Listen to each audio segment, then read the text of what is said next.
Listen to this one. 60 picks. Tension tools, extractors, top grain zipper case, $148. There's only one problem though. They won't sell to me and they won't sell to you. Hello, I am Eddie the Wire. This is my workshop. 10 years ago I couldn't get a set of picks for love or money. I called everybody, I tried using every trick I knew, but no lockpicks. Couldn't get them. So I went down to my workshop and I started producing my own lockpicks. And then we brought out the Eddie the Wire series. 1, this was so good we brought out 2, and then we brought out 3, it's been good to me, and we brought out 4 and we're still going strong. In a workshop like this, you can produce picks that are of better quality than anything you can buy. And we will show you in the video how to find and purchase the stock, what tools you'll need, how to do the grinds, how to work, how to make tools, handles, cases, diamond picks, snake picks, lifters, everything you'll need to produce a high quality pick.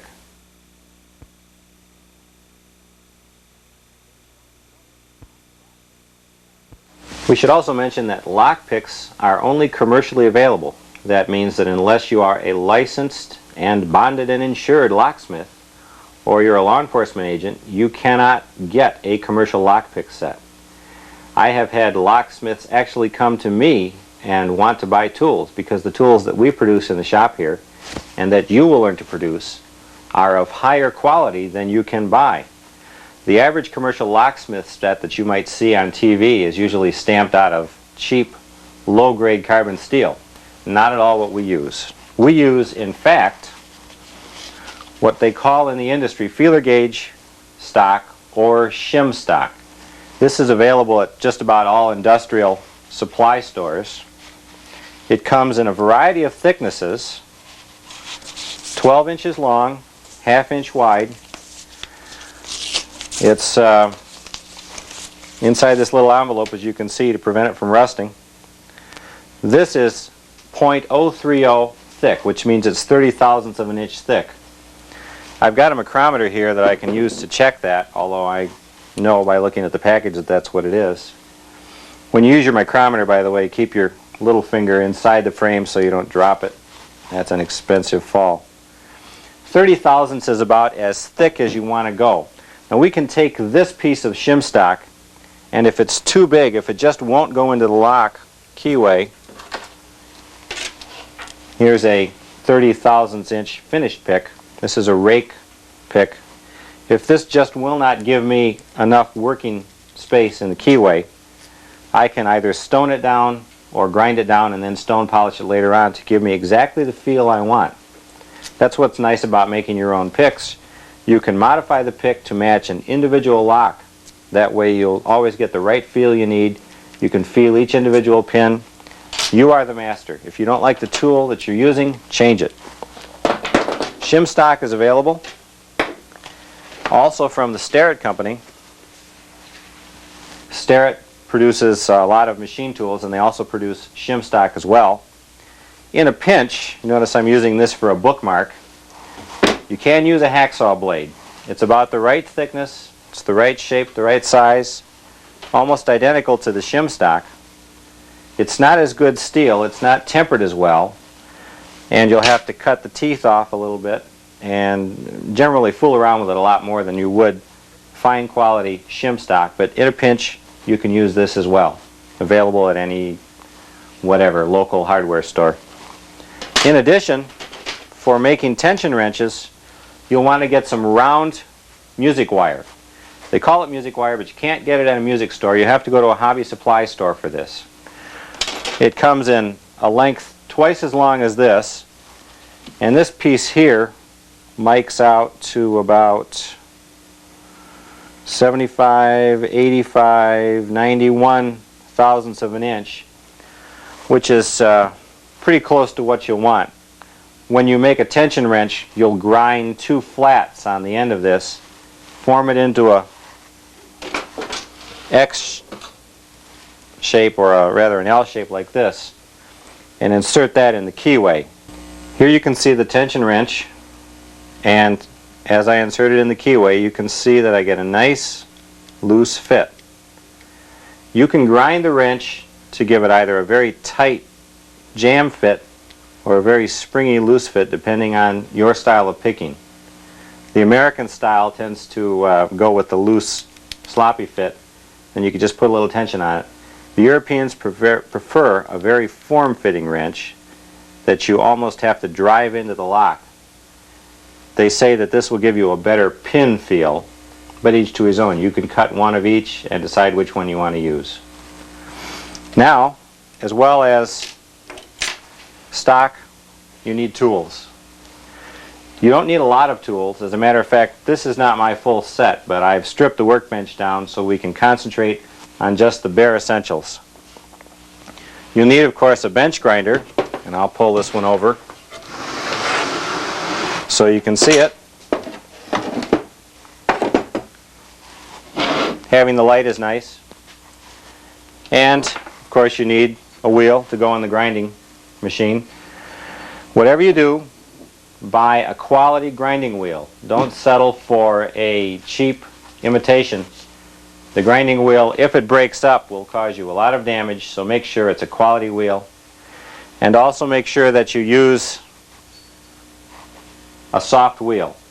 The rule is always a soft wheel for a hard piece of steel. It sounds just exactly the opposite of what you might think, but that's how we do it.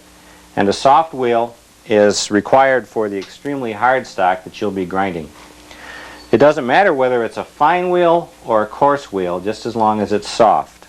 And in addition to having stock and a grinding wheel, you'll need a marking and measuring device to put layout lines on the stock.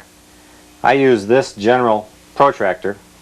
Not only does it do angles so that you can match the angle of the key you'll be using as a template to cut the pick, it also doubles as a handy-dandy depth gauge. So I can take the key and measure exactly how far it is from the key stop to the tip, and that will tell me how much working area of the pick I'll need. These are very nice, and they come from a variety of manufacturers.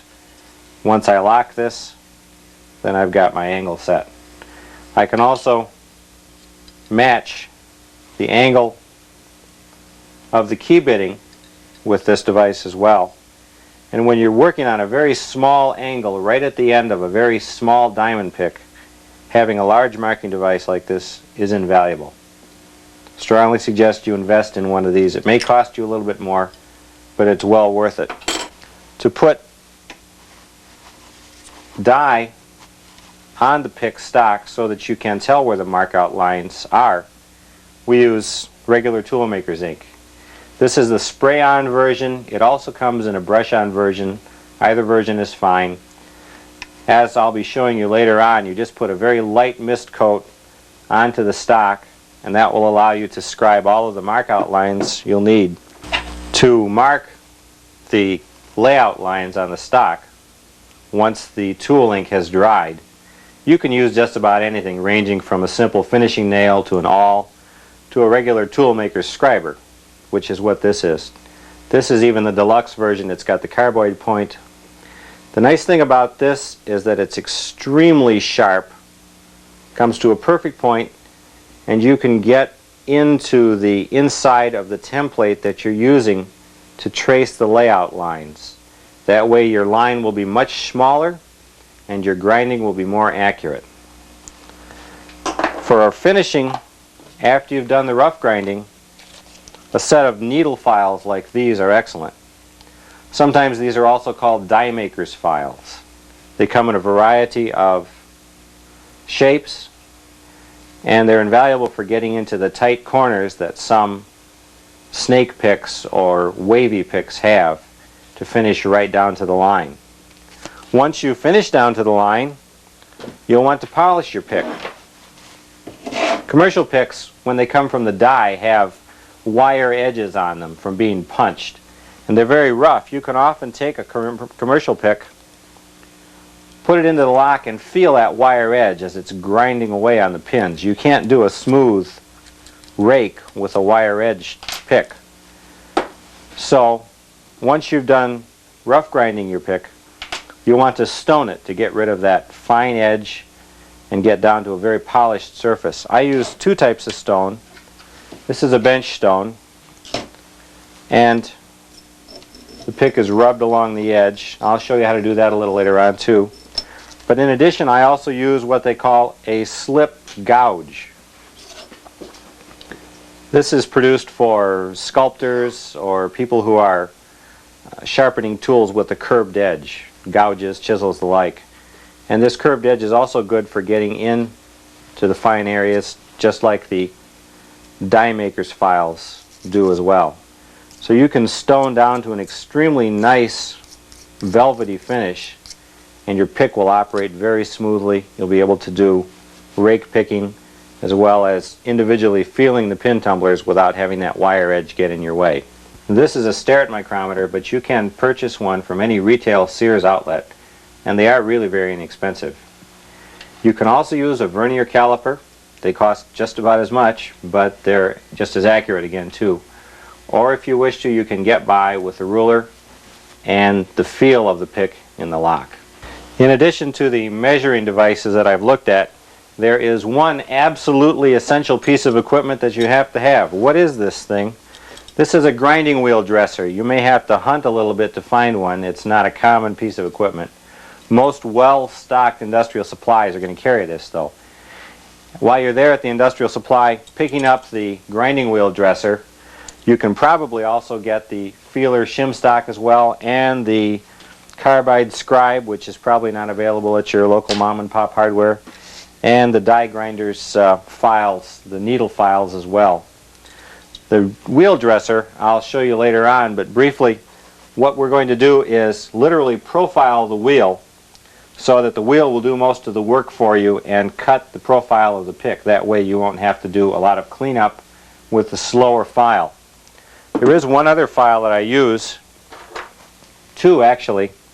This is a regular locksmith's double cut pippin file. Don't ask me what that means, but it's a very fine file that you can use to do filing after you've done the grinding. And I also have this file. You can't see it too well on the video, but this has a safe edge ground on it. Find a file with a safe edge, so you'll have to make one of your own. As you can tell by looking at the sparks, I'm producing a lot of high carbon sparks, and the file is getting a smooth edge on it. Now why do you want a smooth edge? Very simple. If you're going to cut a lockpick, you want to get into and cut this edge, but not that edge.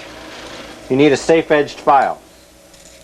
Probably your first grinding wheel assignment should be to take one of your regular mill files and grind a safe edge on it so you can get a feel for how the grinding wheel operates and avoid getting caught by the wheel and causing problems. Two more pieces of equipment I want to talk about. You need a torch for heating up the wire rod to do your tension wrenches. From Sears, again, you can get this wide based propane. The little tall skinny ones are pretty unstable and they tend to fall over when you least expect it, providing you with a nice hot surprise. So try to get one of these more squatty ones. They don't tip as well and they're nice. And one of these is nice if you lose your lighter, which I always seem to do. And the most important piece of equipment, the can of lard. Everybody has to have a can of lard. Never use water to quench your tools. If you've got a really hot piece of steel and you want to get it quenched, don't use water. If you do, you'll crack the steel or at least put a stress in it. Instead, right into the lard. Where do you get the lard? The average hardware store doesn't carry it. You have to go to your supermarket. Everybody should have a can of lard. So to summarize, we have feeler stock, wire round stock, stones, a dresser for dressing your grinding wheel, a micrometer, various die files, the scriber you can see there, There's also a carrying case that will show you how to make. Lighter for the torch, the protractor. That's a piece of veneer that we use for making handles, and the torch, and of course the can of lard. Time to get to work. First thing you have to do is polish the stock. This is emery cloth. It comes in a variety of grits. I use a 220 grit. You don't want to use a heavier grit or it's going to scratch the stock. And it's, just as the name implies, cloth, so you can tear off a strip of it and polish the stock. Now if your stock is pretty new, if it hasn't been on the shelf too long, it should be just fine, but this has been hanging around a little while. It's got a little rust on it, just a touch. So I'm just going to fine it up a little bit. 220 grit isn't going to cut into the stock that much anyway, so you can do as much rubbing as you want without any fear of marking the stock. But you want to do your polishing now, because once we put the layout die on, you can't polish it anymore. Okay, I'm almost set. Just a little bit more. See how it feels. Okay. The layout die, never do this. You put air in the die, it'll spatter. Let the ball roll around in the bottom of the spray can. Hear it roll. Just about set to go. Waste your first shot. Don't put it on the die. Or rather, don't put the die on immediately. Let the first bit go out. We want a light coating, not too much, just a light coating. Very light. Just a touch. The layout die doesn't take long to dry, a minute, 2 minutes. Now that it's dry, we want to start marking layout lines on this shim stock. And to do that, we need the key from the lock or the lock series that we're projecting a pick for. The first thing we measure on the key is the length from the tip of the key to the stop.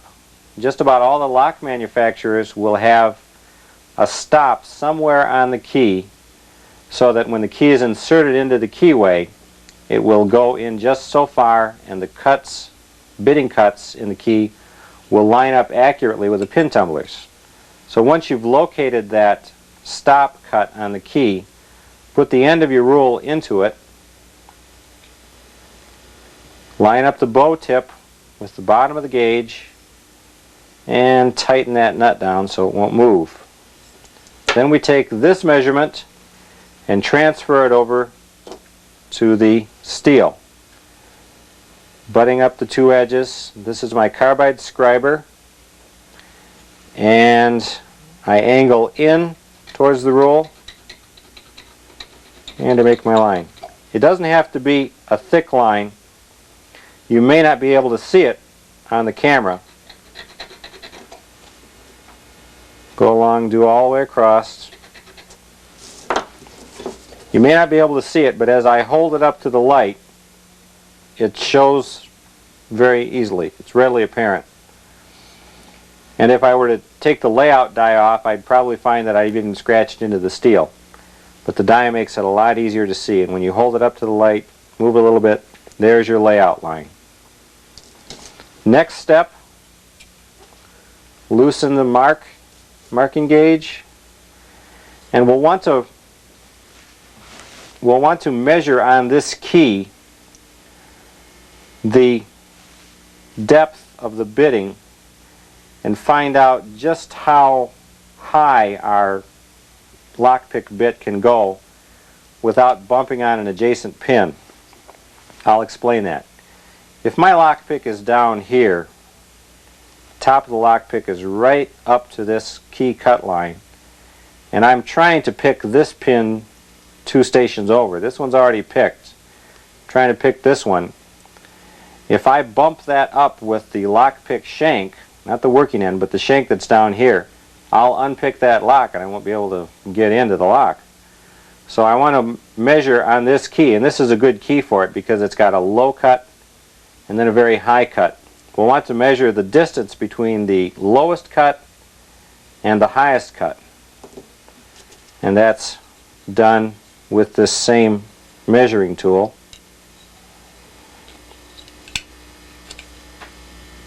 It's going to be pretty small distance.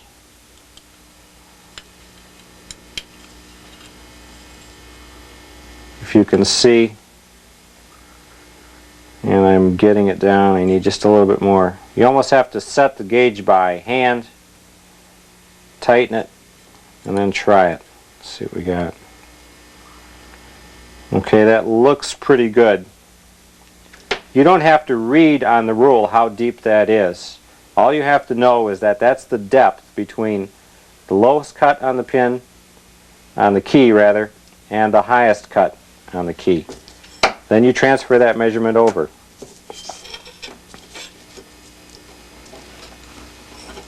You want to make sure that that's accurately lined up. Scribe it. Move it over. Scribe it. If you're very good, you can hold it and scribe it just like that.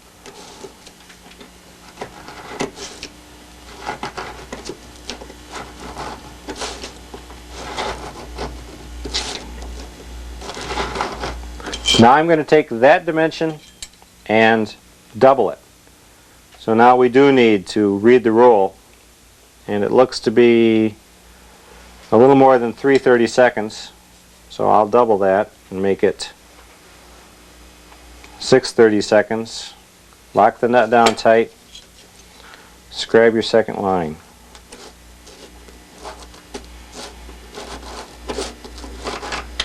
Again, you may not be able to see the layout lines on the tape, but they're really apparent to me.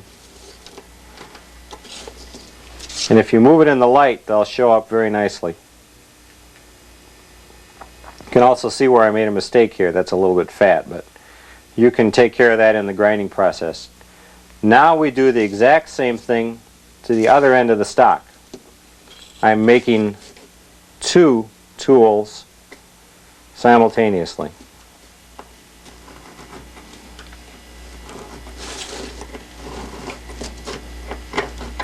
First line. Now I'll line that back up again to make the second line. If you hold it like this, you can pull down with your fingers on the gauge, and that lines it up pretty well. The precision that I'm doing this marking with is not too accurate. It's not too high of a precision, rather. But that doesn't matter. We're just getting rough grinding guidelines, which we can later refine by fine grinding or filing while we try out the pick in an actual lock. So I've measured bow to tip. Now we're going to do that once more to get the other end of the lock pick. We're making two picks, one on each end of the stock. So let me remeasure a little bit more. Remeasure, set it, lock it. Now I'm doing the same thing. I'm measuring the working area of the lock pick from the bow of the key to the key stop. Here's the marked shim stock. The center I just marked roughly with my scriber. We're going to start grinding, but before we grind, the absolute most important thing that I can tell you, the biggest problem that you will have in grinding a pick is heat buildup. This finely tempered steel was produced at many thousands of man hours and brought to you in its finished state. It will take you roughly 4 seconds to overgrind the stock and ruin the pick. If you overgrind it, you'll start to see this lovely blue color spreading on the back of the pick. Wherever you see blue, the stock will be untempered and it will just sag and bend in the lock. You won't be able to get any feel at all. It'll be gone. It'll be garbage. Throw it away. You could expend 20 minutes grinding a pick, get down to the last half of a thousandth of an inch, grind it too much, make it too hot, wait too long before quenching it, and you have to start all over again. So quench, grind, quench, grind. You can use a definite rhythm. You can grind to Beethoven's Ninth Overture. You can grind to the Rolling Stones. You may have a personal favorite that you like to grind to. Me, I just grind to whatever on the radio, but I always keep a rhythm up. 1, 2, 1, 2, 1, 2. The closer you get to the finished grind, the more you need to quench. The more steel you remove, the less steel there is to absorb the heat. And the heat will sit there and overload at the grinding point, and you'll have problems. Don't write to me if you start grinding steel picks and you overgrind and you ruin the pick, because I can't help you. We're going to start the wheel up now. And you notice I've got my helmet on.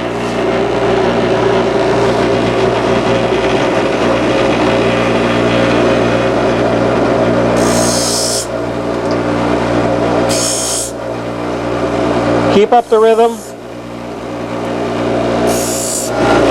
Let me stop for a second and explain where I'm grinding. You remember we did the bow to tip measurement and scribed that line on the stock. I'm starting my grind right down there. So I'm grinding on this side of that line, and what I'm trying to do is grind down to that first line, which would be the second line up from the bottom, but it's the first line that's closest to me as I'm coming down grinding. We're just trying to get to that point now. Don't linger and admire the grind. Okay, we've cut the film because I've been grinding for a good 3 or 4 minutes, which still isn't too bad. When you're first practicing, I expect you to take at least 10 minutes. I want to see the pick in the water most of the time, and at the wheel only occasionally. But I've just about got it down to that first layout line. And as you can see, we've cut down to the first layout line. It didn't really take that long, as I said, about 4 minutes. And now I'm going to go back and lay out the end of the pick that we want to use for this particular pick. Whether it's going to be a diamond pick, a rake pick, a lifter pick, a ball pick, or even a snake pick. We've just got done cutting the pick down to the first layout line, and I thought I'd stop briefly and explain some of the terms that I used. I referred to a snake pick, a ball pick, a diamond pick. I've set out 2 examples of finish picks. These are the 2 main families. This is a diamond pick, also referred to as a rake pick in some circles, and this is a lifter pick, which is unfortunately also referred to as a rake in some circles, so it's difficult to tell what you're dealing with, but I prefer to call this a lifter, and this is a diamond pick. You can get the diamond pick with a half round ball instead of this pyramid shape. You can also get a full round ball. You can get a pick with 2 half balls or semicircles, or 2 full balls. There are a lot of novel outlines available in a rake pick, but after having extensively used all of the different types, I find that I prefer just a straight half round diamond like that. If I need to work a lock where there are tumblers on this side and on the other side, in other words a double bitted key, I'll just flop my pick over and work the other halves of the tumblers. In most cases anyway, a double bitted key will have one set of tumblers that both bits operate, so you can just pick one half and the lock will be automatically picked. If you have to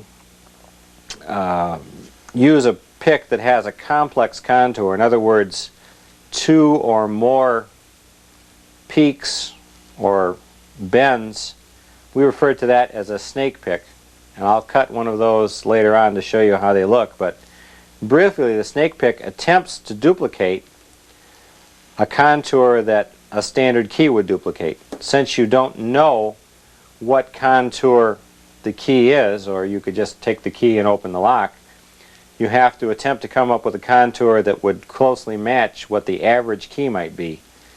And when I'm building snake picks, instead of cutting them out of flat stock, I usually bend them out of wire and then lightly dress the edges or the sides of the wire so as to allow that wire to go into the keyway. Bending a snake pick instead of cutting one is a lot easier, and you can also change the bend slightly if you feel your snake pick is just about working but not quite. You can bend it a little bit. We talked a little bit about lockpick design. What I'm doing now is superimposing a finished lockpick on a key to give you an idea what I mean by designing a pick that will match a particular lock.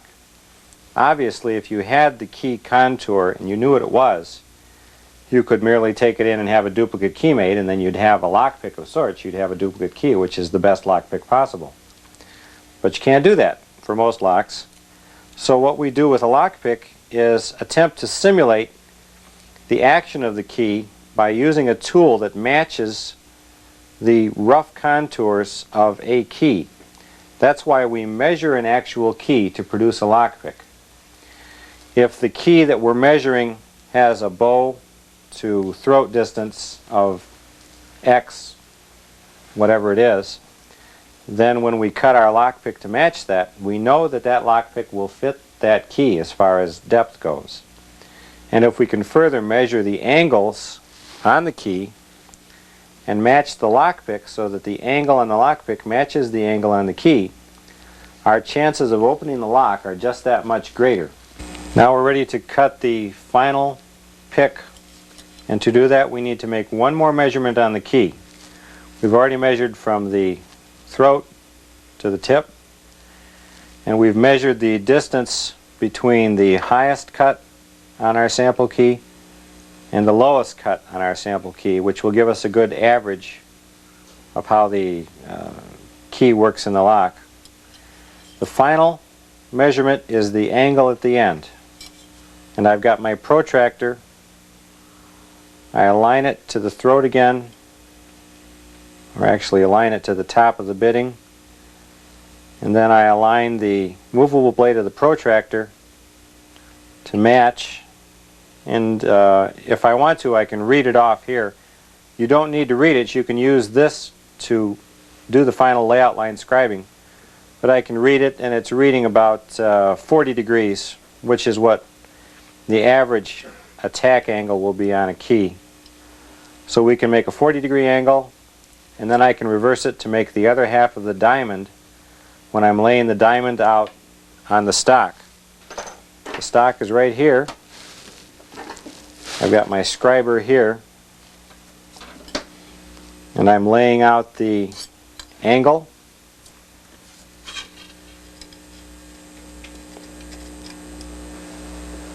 Superimposing like this, and now I make my scribing mark right in there.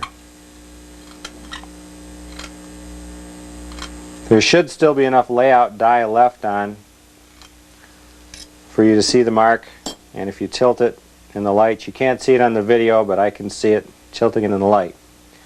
Notice that I'm not going all the way down to make a point as my diamond pick is.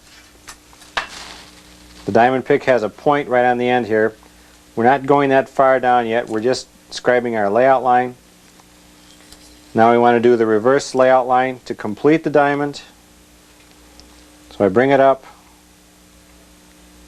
line it up, hold it. Here's my scriber, and I mark. There we go. Now I've laid out the diamond with the correct angle that we made by measuring the key on the end of the pick here. What we're going to do now is go to the grinding wheel for the last time, and I'm going to grind in this area down to the second layout line, and then grind the diamond end like this. Obviously we're back at the grinding wheel. I'm going to finish the end of the diamond first by cutting that point off right to the layout line. Heat buildup here is going to be critical because there's very little stock at the end to absorb heat, so I'm going to have to quench even more frequently. If you were using quenching music like Beethoven, you might want to switch to the Rolling Stones right now, because the pace gets a little more fast and furious. Now if I should happen to burn the pick at this point, just a trifle, I can live with that, because I'm not in a very critical shank area. The shank will bend, the end of the pick will never bend, even if it's burnt. But try not to burn anyway, it's just bad practice.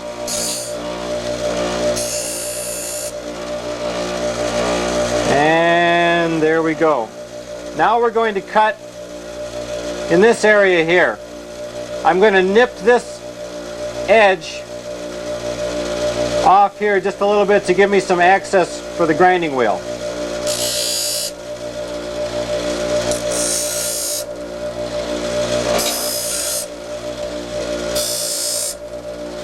There are no layout lines in the area of the pick where I'm grinding now. I'm just doing this by hand. Just leave yourself a little bit of a relief cut so that when you do the final shank thinning, you don't have the edge catch on the wheel. At this point, you might be tempted to grind on the side of the wheel. Don't do that. Grinding on the wheel puts pressure on the wheel this way, and if the wheel is going to break, it absolutely will. So grind on the face of the wheel only. Now we're ready to do our final cut in this area.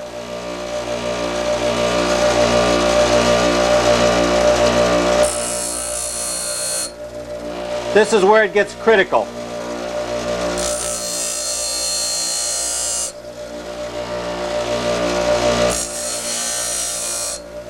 What I'm doing now is cutting down to the finished shank. You'll notice I've got very little material here on the pick. I'm almost out of steel. So the heat buildup will be enormous, and there's no place for the heat to go. It can't travel back into the rest of the stock because there's this very narrow bottleneck here. The heat cannot get through that bottleneck, so it will tend to overheat, and you've got to watch for that. You may get tired of hearing me say, don't overheat the pick, but it's very important. If you overheat your pick, the shank will bend in this area, and you'll never get the locks open.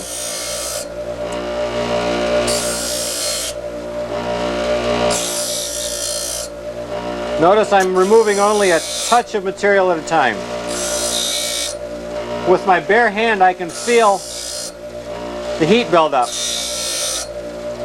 When it gets hot enough so I can't stand it, then I know I'm well overheated on the face where I'm grinding. So I always quench at that point and quench immediately. Now if I was working on the other end, I've got the other end laid out. I could grind here, put it in, grind there, put it in, and trade off. Another technique that you might try is to lay out two pieces and keep one in the water while you're grinding one, and then just switch over. So I'd be grinding this one, and I put it in the water and take this one out, grind this one, put it in the water, and so on. That way you'll avoid heat buildup in this critical final area. This is the pick to this point. We're almost done with the grinding. What I'm going to do now is pick up the micrometer and measure the shank to see how thin it is. I've just been grinding by eye. Now I want to do a little measuring to see how thin the shank is.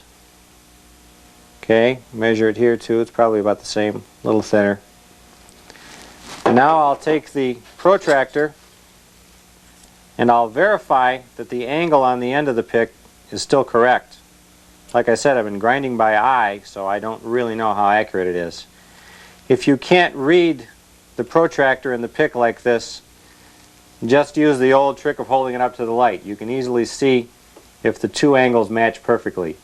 If not, you can do the correction by grinding on the wheel, or if you don't feel that your control of the wheel is that accurate yet, you can do it in the filing stage, which is coming up immediately. The last grinding that we have to do is to grind the inside contour of the pick, the other half of the diamond. Also notice that when I measured the shank of the pick, I didn't tell you what the measurement is. The measurement will vary from pick to pick. You can use a little bit of brinksmanship, as a matter of fact. How thin do you want to make the shank? If you make it too thin, the pick will bend as you're working it in the lock, and you won't be able to work effectively. If you make the shank too thick, however, it may bind in the keyway. There may be just too much pick to get effective access to the keyway. So you come up with a good working average based on a pick that you've ground before and has a good feel to it, but it doesn't bend, and try to duplicate that micrometer reading on one of your favorite picks on all of the picks that you grind after that. I'm just finishing up the inside of the diamond now.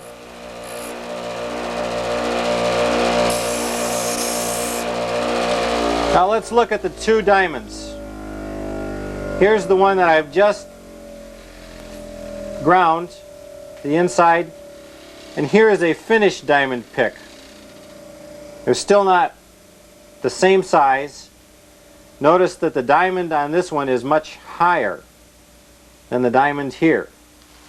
If I take my micrometer and measure diamond height, obviously you can tell by eye as well as measuring it, there's quite a bit of difference. You should not grind any more, however, on the inside edge of the diamond. To get the right diamond height, grind on the outside edge. There's enough steel there as you'll ever need. You can keep grinding and grinding and checking with the micrometer, grind, check, until you get the diamond height that you want.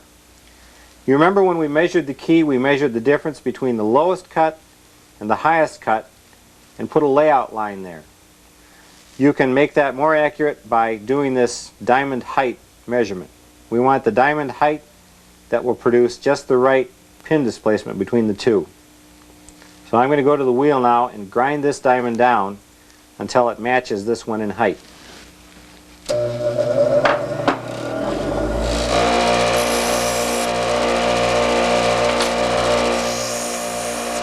I'm going to stop the grind right here and hold up the two picks again so you can compare. It may not be perfect or in its finished form now, but that's good enough for the wheel. I prefer to do most of my grinding on the grinding wheel and do file finishing only very briefly, but since you're learning to build picks, you'll probably want to grind only down to the rough outlines and then do a lot of file finishing by hand. The advantage of file finishing is that there's less heat buildup and you can go slowly and examine your work as you go along. So let's take this pick over to the bench vise now. We'll do a little filing on it, and then we'll do some stoning on this pick, and that will be done. As you can see, I've got the pick clamped very close in, so there's very little movement of the pick. I'm going to start filing now with one of the die files. I'll start with the square file. First I'll take off the debris that was left by the grinding wheel. If you already haven't taken that off by running your fingers over it and getting a nice sliver caught in your finger, you want to remove that. There'll be none on the bottom. There'll be some on the diamond. This is just rough work right now. Now I'll switch to the round file. I want to put a very small radius in here for the pin to glide over. If the transition is too abrupt, you'll cause jarring if you're using this pick to pull in and out of the lock, referred to as raking the lock. So we want to file just a small radius in there to provide an abrupt, or rather a gradual, you don't want an abrupt, a gradual transition for the pin tumbler end. Going back to the flat again, I'm filing more of the grinding marks at this point now than I'm really filing the actual material of the pick. Now I'm doing the shank with the flat file. Try not to dig into that nice radius that you've just filed there. And remember to keep it square, not off to one side, just to smooth it up a little bit. Now I'm going to change the position of the pick slightly, get it a little farther out, and I'm going to file the rough grinding dross off where we did our relief radius on the other end of the pick. Feels pretty good. And now finally I'm going to put a small radius on this side too. The pin won't contact this radius. I'm doing that more for strain relief and to give myself a good termination point. Just a little bit of a radius. Doesn't take much. Of course, if you file too deep at this point, that's another fatal error. The shank will bend again if you file and reduce the strength, and the pick won't work well. Now we take back to the square pick again, or the flat-sided pick, and I'm filing along the length of the top. This is called draw filing. I'm not moving the pick back and forth. I'm moving it in and out across the length of the pick rather. I'll do that on the very tip too. Now I'm not going to touch the bottom edge at all. That was the original finished edge of the stock, and that's fine. It's already been polished. Leave it alone. Now I just want to touch up the radius just a little bit. And the final step in filing is to put a small flat on the diamond, right on the top with my flat file. I'm going to hold it with my finger and just file a very small flat. You can barely see it, but if you look at the top of the diamond, you won't see the top of the diamond before you start filing. File until you can just barely see the top of the diamond. There'll be a little square there, or a rectangle.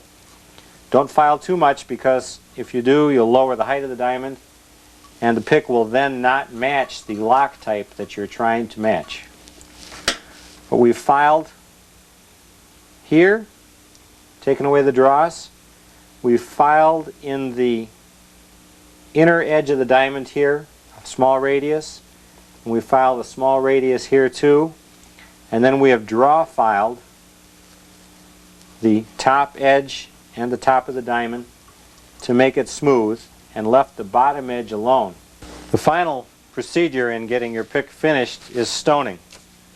This is really where a custom lock pick is much better than the standard issue commercial pick. Standard issue commercial picks are too rough for words. They've got too many hard edges, and if you use your fingernail, you notice that you still have a little bit of a hard edge even on your custom ground pick, but now we're going to stone it. This is a fairly new stone, as you can see, and it's pretty thirsty. You want to put a lot of oil on. Oil keeps the particles that you're going to be abrading off of the pick from getting embedded in the stone surface. The oil floats the particles away. I'm starting on a 45-degree angle, and I'm finishing that edge that I told you not to file. You shouldn't file it, but you can stone it. That'll make it a little smoother than it is, even from the factory. It doesn't take much. Keep it on the 45. Maybe 20 strokes. Don't be afraid to use the oil. Now we switch, go to the other 45-degree angle. I'm holding my finger on the pick so that this end digs in. If I wasn't holding it, it would just float above and you wouldn't get an even edge. Okay, 45 degree, 15 strokes, 20, 10. Who's counting? Feel. You should be able to detect the difference. Now we're going to the outer edge of the diamond, again on a 45-degree angle. Notice the difference. That's really rough on that edge. See the stones skip around? That's one of your better indications of smoothness too. As the stones skip a lot, if so, you've got a rough edge. We'll go to the other 45, outside edge of the diamond on a 45-degree angle. Make sure you're hitting all points of the diamond and you don't have the edge riding up like that.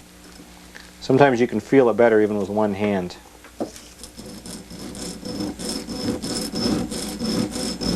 If you get better control with an out push only or an in pull only, use whatever works for you. Okay, we've done both out edges of the diamond. At this point we have to switch to the India slip gouge, which is going to be a little more kinder to me on the oil, I think.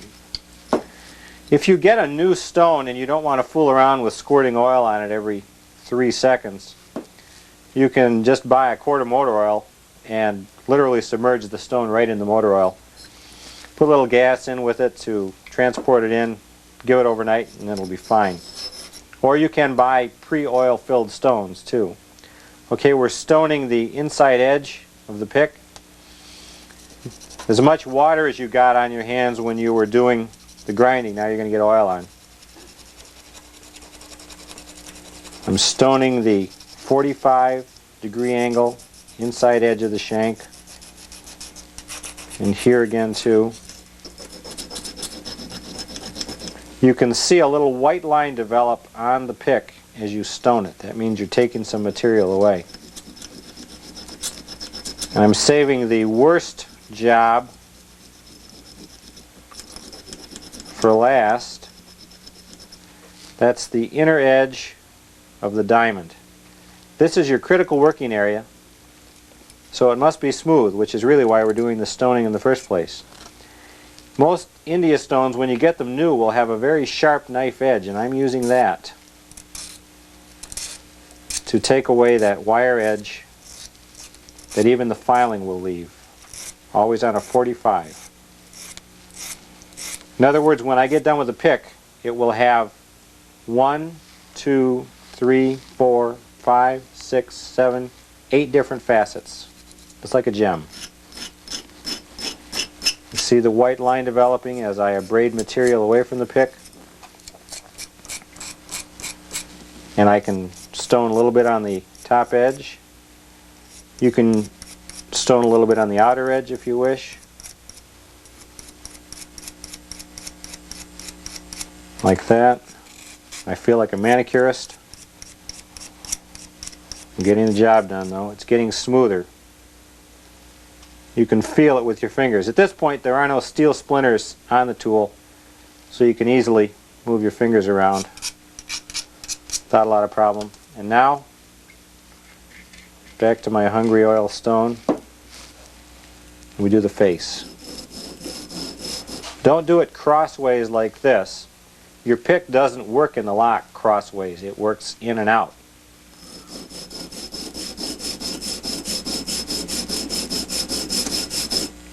If you were to stone the face of the pick enough, you'd lose the 45-degree angle that you created here.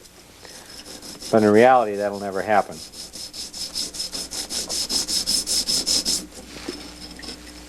If it feels gritty, put a little more oil on. Holding down, one face, two face. At this point, your pick is far better than any commercial brand pick will ever be. We're just about done with the stoning.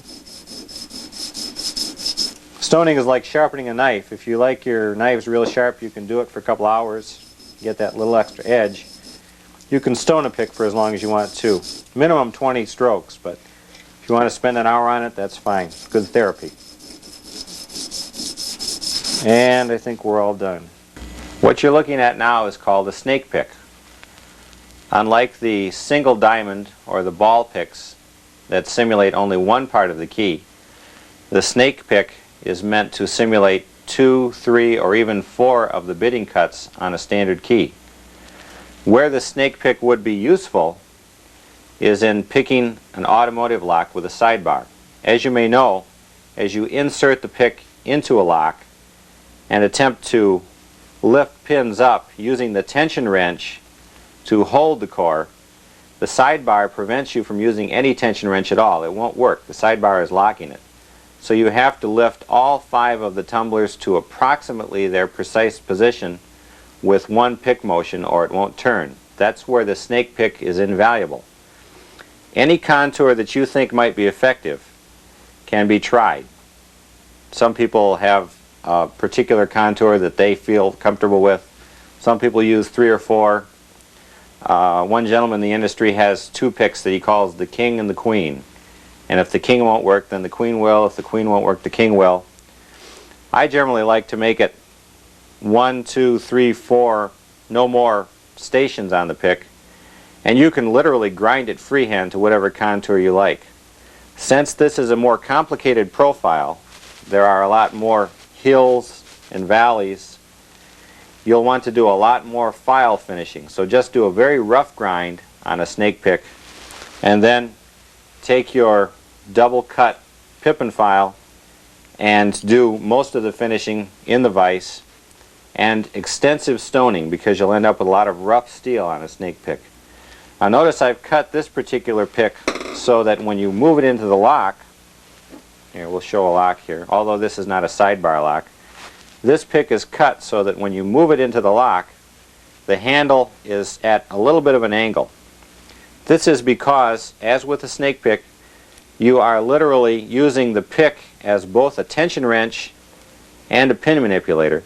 So you have to be able to have a little more purchase, and it seems like a straight handle won't give you that. So if it's down like this, it's easier to manipulate.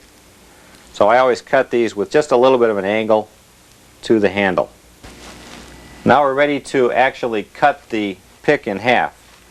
Before we do that, I'd like to briefly explain why I cut 2 picks at once.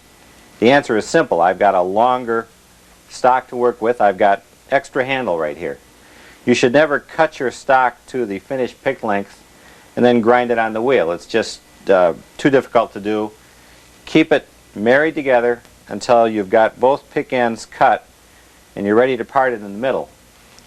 Now if you don't want to attempt this, if you don't have an anvil or a chisel or whatever, you can grind on the face of the pick. Remember we scribed our center line there? Just grind there. You can even burn it a little bit if you want. It won't matter at that point until you can bend it back and forth, break it, and then finish the edge up to make it a nice smooth handle. But I found a much more effective way of doing that. If we tape this pick down, leaving the cut area free, this is a common steel cold chisel. I've sharpened it a little bit more than it usually is. But we put that on the cut line. All it takes is one good tap. All it takes is 2 good taps. There we go.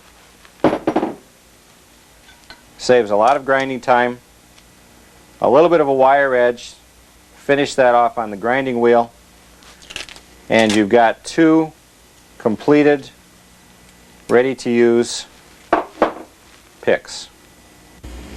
Now we're ready to do a tension wrench, and you have to learn a little bit about torches and torch safety. Actually, there's only one rule that you must learn. When you turn the torch on, here's the gas, here's my spark igniter, okay? You might not be able to see it on the video now, but I've got a pretty good flame going here. It's not going to kill you. It's not that hot unless you leave your hand in it for a long period of time. When you turn the torch off, listen. Okay, it went pop. That means it really stopped. If it doesn't go pop, you've got to turn the valve on a little tighter to make sure all the gas is gone. Otherwise, you're going to have a potentially serious problem. So just listen for the pop when you turn it off. We'll light it up again. This is the music wire rod stock. What I want to do is hold this in the cone of the flame, the hottest part. I'm seeing blue already on the wire stock. It's hot. It's not going to kill you though. Well, maybe. And then you can start to bend it. It's turning cherry now. There's my right angle. Just a little bit more. You don't need a lot of heat. Listen for the pop. Here's the proverbial can of lard. See the smoke coming out? The lard makes an effective quenching medium. It's a lot better to use, as I said before, than water is. Now that you've got a right angle ground into the wire, notice it's not warm anymore. The quench took all of the heat out of it. You can, if you want to, go immediately to the grinding wheel. And now I'll show you why we cut, or rather why we bent a right angle in the rod. Doing it this way, I can hold the rod parallel to the table of the workbench, make my first flat cut on the wire, and then to cut the other parallel, I just reverse the angle. That way I know that I'm exactly parallel. If I'm exactly parallel to the table, I'm exactly parallel on the cut as well. If you want to burn the steel a little bit, it's okay. You don't need a lot of strength in that part of the tension wrench tip. So if you want to save a little time, quench it a little less often, go right ahead. You'll want to have the, just a second if I can find it, you want to have a keyway handy to test the insertion of the tension wrench. Now it's starting to go in a little way already. Matter of fact, it's stuck. We'll want to cut just a little bit more. You don't want to leave your tool stuck in the keyway. That's bad form. Another cut on this side. Turn it around, make it parallel with the bench top. Another cut on that side. Try it in the keyway again. Okay, it's going in a little farther that time. One more cut. I'm seeing blue on the tension wrench. That means I'm burning the stock. But it doesn't matter because it's very strong at that cross section anyway. Quench it. And let's try it once more. Okay, we've got a good fit in that keyway. Now if I was using the American system, or if I preferred a looser feel, then I would grind this down even more, and it would be a loose fit in the keyway.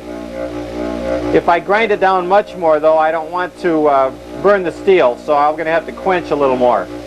So if you're just making a rough and ready, tight fitting tension wrench, you can grind it until it's real hot and it won't bother it.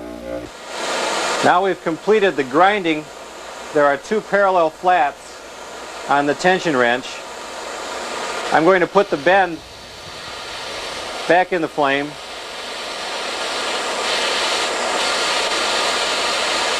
It's getting warm now. I can almost see the cherry color. Okay, we want it back out straight. Notice I can get it almost perfectly straight again. Now I want to do a quench on that. More to save my fingers than anything else, because now I'm going to take the tension wrench and heat it up at the very end, very close to where the flats are. Now I'm going to go down to the bench top once I get the cherry color, and I'm going to make my final bend against the bench top. It's got to be pretty hot for it to bend that easily. So we'll leave it in the torch a lot longer. Okay, I'm getting a dull cherry. Now I'm getting a bright cherry. That's about as hot as the torch will go. Down to the bench top. And as you see, I've completed the bend. Then we quench in the bucket of lard. Here are 4 finished picks created in my own workshop, and they are far superior to any commercial quality pick that you might buy. These picks will never bend, never break unless you misuse them. Starting from left to right, we have the tension wrench that we just cut. I'm going to put that one down.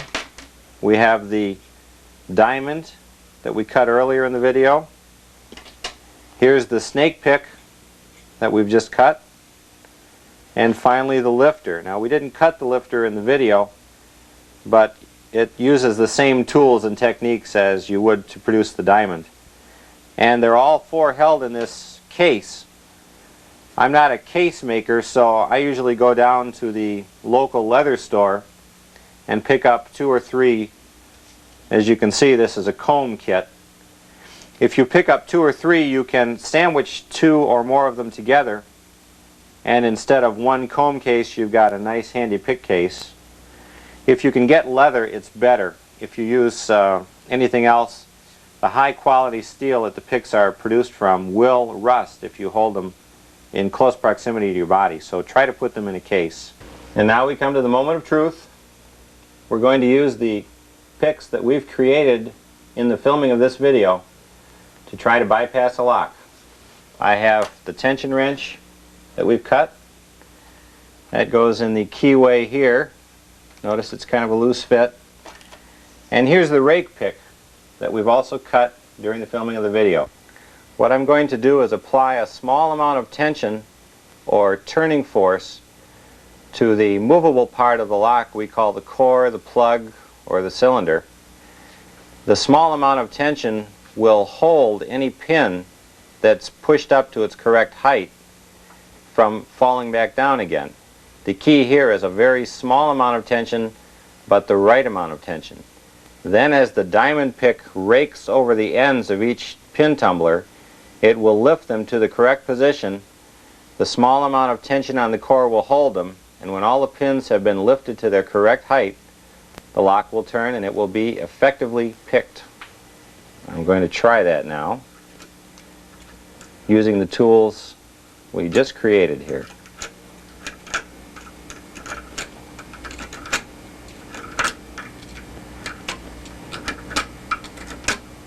There we go. Notice the plug is turning. See it going around? That lock is unlocked all the way around and back down locked again. We've just picked this lock with an Eddie the Wire professional tool.